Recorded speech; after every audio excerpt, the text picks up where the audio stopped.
បងប្អូនមានឃើញយើងពណ៌ green này បាទនេះឃើញទេប្រាក់ green តោះក្តៅ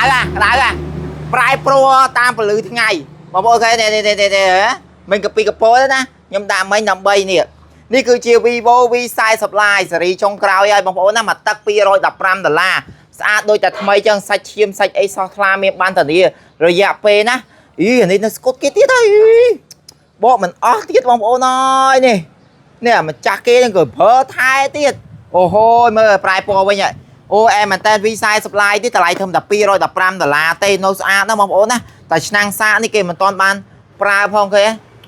នៅថ្មីជ្រើងបណ្ដោយអញ្ចឹងដោយសពរដងឲ្យតែបងប្អូនជួយ like ជួយ share ថែម screen កញ្ចក់ស្រោមជាប់មកកាផ្លេជាពិសេសគូស្អាតដូចថ្មីសាច់ color បងប្អូនណា$215ទេគឺភ្លឹងតែម្ដងណា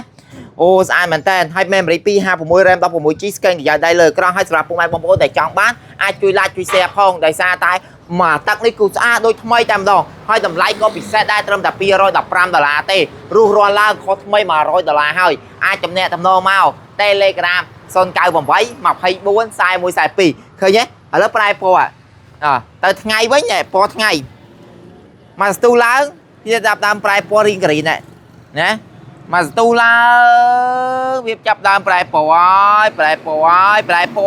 យណែឃើញ